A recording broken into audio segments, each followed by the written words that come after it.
ඔය ප්‍රෙග්නන්ට්ද? ලෝකේ අම්මා කෙනෙක් වෙන්න ආස කෙනෙක් කියන්න කැමතිම පණිවිඩය තමා මම ප්‍රෙග්නන්ට් කියලා. ඒත් සමහර අම්මලාට පොඩි සැකයක් තියෙනවා ගෙදරදි කරන සමහර පරීක්ෂණ හරිද? මේ ටෙස්ට් එක කරන්න ඕන මොන කාලෙද? හරි ප්‍රෙග්නන්සි ටෙස්ට් එකක් කරගන්නේ කොහොමද වගේ ප්‍රශ්න. සාමාන්‍යයෙන් දැනුමක් තියෙන අම්මලා කෝප් එකට මූත්‍රා ටිකක් එකතු කරලා ගර්භණී පරීක්ෂණ පටියක් මූත්‍රාවල ගිල්ලලා එහෙම නැත්නම් පරීක්ෂණ පටියකට මූත්‍රා කරලා ගර්භණීද කියලා බලනවා. මේ පරීක්ෂණය කොච්චර නිවැරදිද?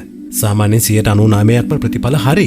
මේකේ විද්‍යාත්මක පැත්තක් අපි කියන්නම්. සාමාන්‍යයෙන් වෛද්‍යවරයෙක් දෙන ප්‍රතිඵල තරමටම ෆාමසියෙන් ගන්න ගර්භණී පරීක්ෂණ කට්ලයෙන් එන ප්‍රතිඵල හරි. මොකද යූරින් වල තියෙන HCG කියන හෝමෝනය තමයි අපි පොසිටිව්ද නෙගටිව්ද කියලා කියන්නේ. අම්මා කෙනෙක්ගේ ඇඟෙන් මේ හෝමෝනය නිකුත් වෙන්නේ යා ප්‍රෙග්නන්ට් නම් විතරයි. HCG කියන හෝමෝනය නිකුත් වෙන්නේත් සංසේචනය වුණු ඩිම්බයක් ගර්භාෂය පටලයට සම්බන්ධ වෙලා ඒ කියන්නේ ගැප් ගැනීම ආරම්භ වුණා කිව්වහම ඔයාගේ ගර්භණී පරීක්ෂණයේ ප්‍රතිඵල ධනාත්මක නම් ඒ කියන්නේ පොසිටිව් නම් ඔබ ගැප්ගෙන නැති බවත් ඍණාත්මක නෙගටිව් නම් ඔබ ගැප්ගෙන නැති බවත් හඳුනා ගන්න පුළුවන්. ගර්භණී පරීක්ෂණයක් කරන්න ඕන මොන කාලයකද කියන එකත් අපේ අම්මලාට ප්‍රශ්නයක්. ඔයාගේ ඔසප් වීම ප්‍රමාද වුණු ඕනම වෙලාවක ප්‍රෙග්නන්සි ටෙස්ට් එකක් කරන්න පුළුවන්. සමහර අම්මලා අඹසැබි ඇසුරෙන් දවසකට පස්සේ නැත්නම් ඔසප් වෙන්න දවස් කිහිපයකට කලින් ඉඳන් මේ පරීක්ෂණය කරනවා. අනේ එහෙම අයට නම් මේ ලැබෙන ප්‍රතිඵල එච්චරම ෂුවර් නෑ. ගර්භණී පරීක්ෂණ උපකරණ කට්ටල ප්‍රමිතිගත එකක් නම් ඒ උපදෙස් පත්‍රිකාවේ පරීක්ෂාව කරන්න ඕන විදිය වගේම කාලවකවානුත් සඳහන් කරලා තියෙනවා. අනාරක්ෂිත අඹසැබි ඇසුරකින් දවස් 10කට පස්සේ ඉඳන්ම අම්මා කෙනෙක්ගේ මූත්‍රාවල ගර්භණී හෝමෝන අඩංගු වෙන්න පුළුවන්.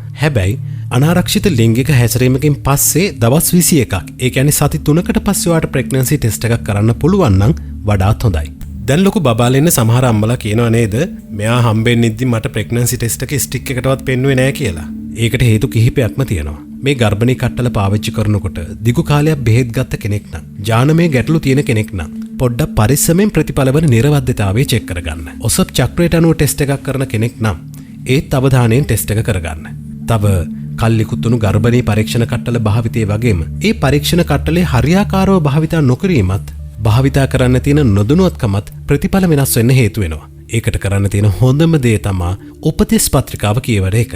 නැත්නම් ඒ සම්බන්ධ අත්දැකීම් තියෙන කෙනෙක්ගේ උදව් ගන්න එක. මොකද ඔය වගේ වෙලාවට මොන අම්මගෙත් සිහිය නම් අවුල් වෙනවා. මෙහෙම කරන්න. ඔබට අල්ට්‍රාසවුන්ඩ් පරීක්ෂණයත් ළඟම තියෙන රෝහලකින් කරගන්න පුළුවන්. හැබැයි මේ මොන දෙයටත් ඔයා වෛද්‍ය උපදෙස් ගන්න ඕන. දරුපල ප්‍රමාද නම් මේ වගේ ඔයා පොසිටිව් කියන උත්තරය අහගන්න කැමති නම් මහරගම විශ් ෆර්ටිලිටි හොස්පිටල් එකට එන්නත් ඕනේ.